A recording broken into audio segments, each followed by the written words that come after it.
बच्चू कडूंनी स्वर्गीय कैलास नागरे यांच्या कुटुंबियांची घेतली सांत्वनपर भेट।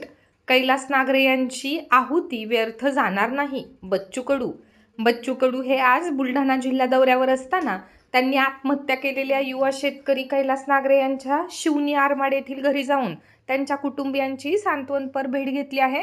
दरम्यान शेतकरी कैलास नागरे यांनी परिसरातील 14 गावातील शेतकऱ्यांना खडकपूर्णा धरणातून सिंचनासाठी पाणी मिळावं यासाठी दिलेला लढा हा या संदर्भात बच्चू कडू यांनी कुटुंबियांकडून माहिती जाणून घेतली। त्याचबरोबर कैलास नागरे यांची आहुती व्यर्थ जाणार नाही यासाठी सरकारचे लक्ष वेधणार असल्याचं आश्वासन यावेळी बच्चू कडू यांनी दिलं आहे।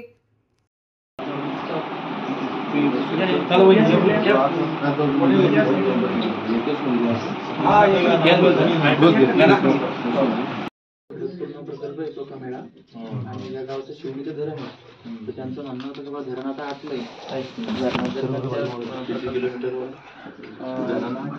किलोमीटर पाणी पेपरला पण लोकसभेत बी डॉक्टर अमोल बोलले ना प्रकरण बोले साहेबांनी बोलले जास्तीची परत आहे काय